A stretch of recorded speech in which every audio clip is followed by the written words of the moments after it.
Buenos días, ingeniero. Mi nombre es Jason Núñez, estudiante de la carrera de tecnología, y les voy a hablar sobre la producción de rayos X y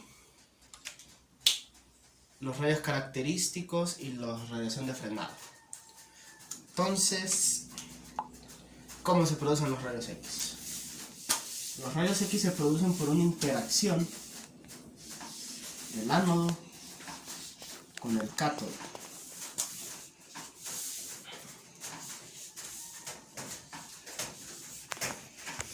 Entonces, aquí tenemos una corriente y aquí tenemos un kilovoltaje. A esto se va a medir en miliamperios y este se va a medir en kilovoltaje pico, kVp. Entonces, ¿para qué nos sirven estos kVp y qué son estos miliamperios? Los miliamperios van a hacer que este filamento que está encapsulado al vacío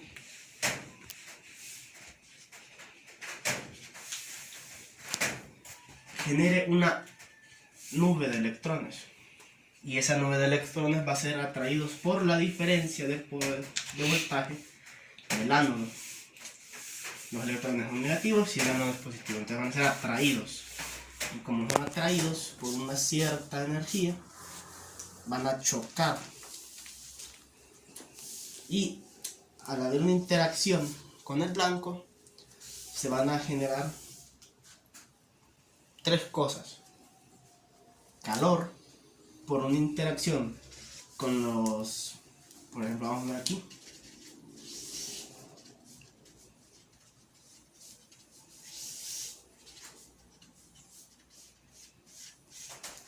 una interacción de los rayos X con el blanco. Este es un átomo de blanco de tungsteno, entonces vienen y interactúan, pero no tienen suficiente energía para hacer una ionización.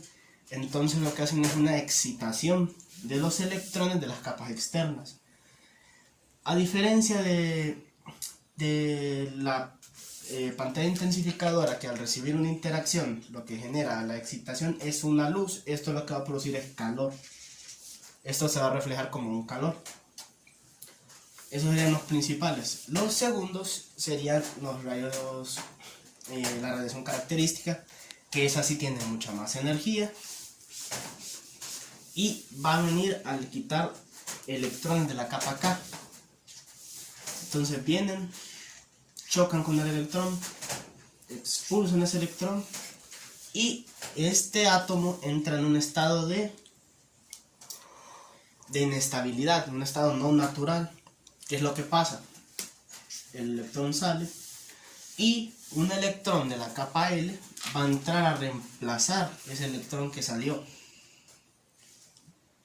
Entonces hay un intercambio de un electrón de una capa hacia otra para entrar en un nivel de estabilidad nuevamente, y salen con energía.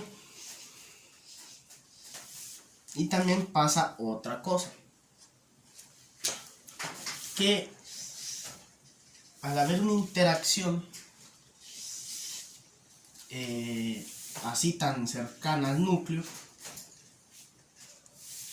lo que va a pasar es que van a tener otros rayos u otros electrones que van a pasar cerca del núcleo.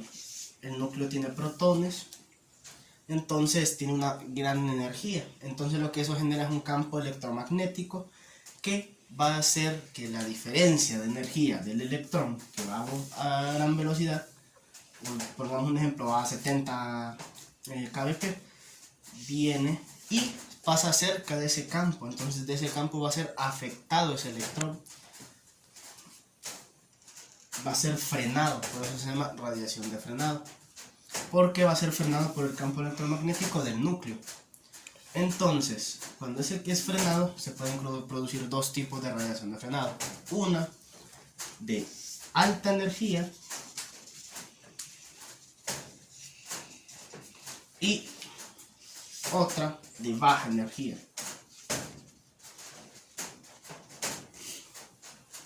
Entonces, cuando pasa esto, que unos son de alta y otros son de baja energía, muchas veces lo único que pasa es que solo hay un intercambio, hay un espectro de emisión. Un espectro de emisión es un intercambio de alta energía a una energía menor. Entonces aquí pasa un espectro de emisión, o sea, cambia la energía, puede aumentar o puede disminuir. A diferencia de los rayos X de la radiación característica, que esa viene y hace una ionización, tiene energía suficiente para arrancar electrones. Entonces,